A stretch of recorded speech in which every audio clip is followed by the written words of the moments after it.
suffer is your belief that this takes time, and that the results of the Holy Spirit's teaching are far in the future. This is not so.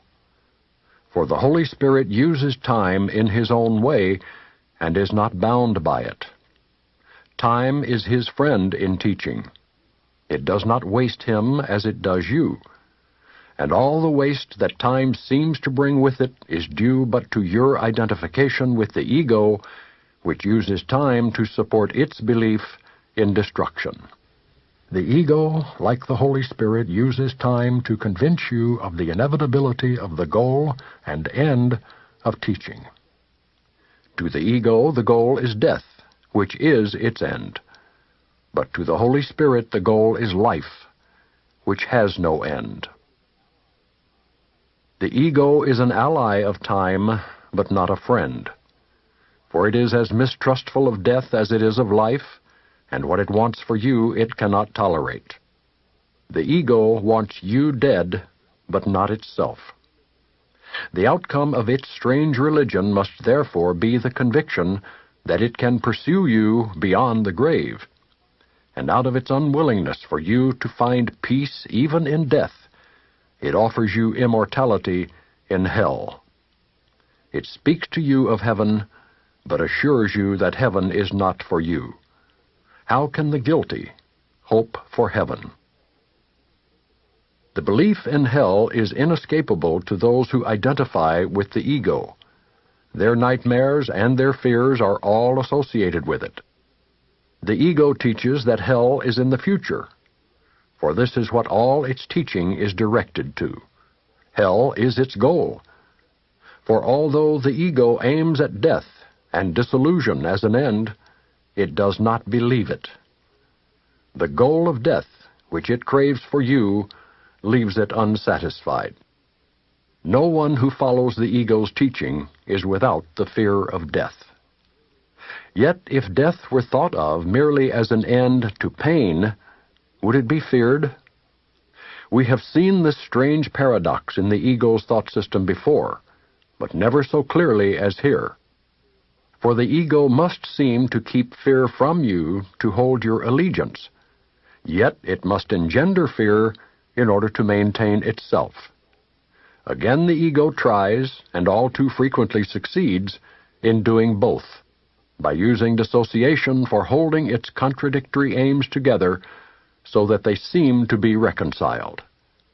The ego teaches thus: death is the end as far as hope of heaven goes. Yet because you and the ego cannot be separated, and because it cannot conceive of its own death, it will pursue you still, because guilt is eternal. Such is the ego's version of immortality, and it is this the ego's version of time supports.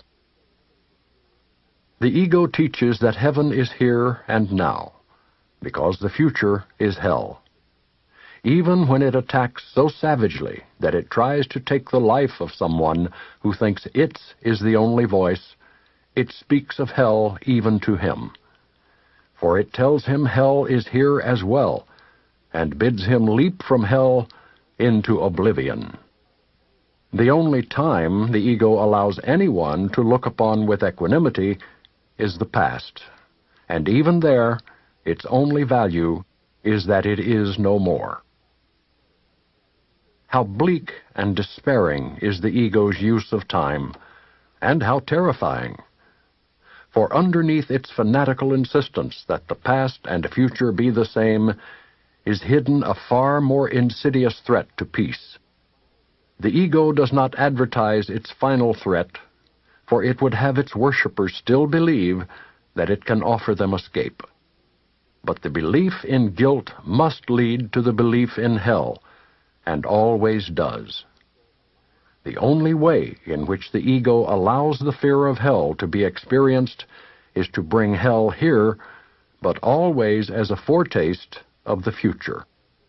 For no one who considers himself as deserving of hell can believe that punishment will end in peace. The Holy Spirit teaches thus: there is no hell. Hell is only what the ego has made of the present. The belief in hell is what prevents you from understanding the present, because you are afraid of it.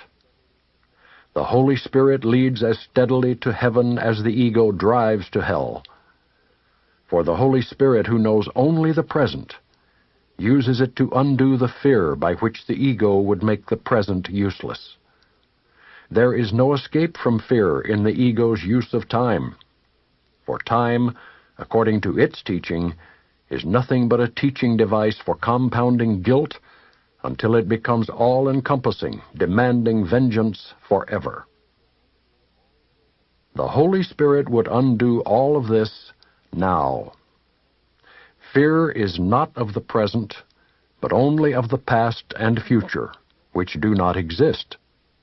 There is no fear in the present when each instant stands clear and separated from the past without its shadow reaching out into the future. Each instant is a clean, untarnished birth in which the Son of God emerges from the past into the present, and the present extends forever. It is so beautiful and so clean and free of guilt that nothing but happiness is there. No darkness is remembered, and immortality and joy are now. This lesson takes no time. For what is time without a past and a future? It has taken time to misguide you so completely, but it takes no time at all to be what you are. Begin to practice the Holy Spirit's use of time as a teaching aid to happiness and peace. Take this very instant, now, and think of it as all there is of time. Nothing can reach you here out of the past, and it is here that you are completely absolved, completely free, and wholly without condemnation. From this holy instant, wherein holiness was born again, you will go forth in time without fear, and with no sense of change with time. Time is inconceivable without change, yet holiness does not change. Learn from this instant more than merely that hell does not exist. In this redeeming instant lies heaven, and heaven will not change, for the birth into the holy present is salvation from change. Change is an illusion taught by those who cannot see themselves as guiltless. There is no change in heaven because there is no change in God. In the holy instant in which you see yourself as bright with freedom, you will remember God. For remembering Him is to remember freedom. If you are tempted to be dispirited by thinking how long it would take to change your mind so completely, ask yourself, how long is an instant? Could you not give so short a time to the Holy Spirit for your salvation? He asks no more, for He has no need of more.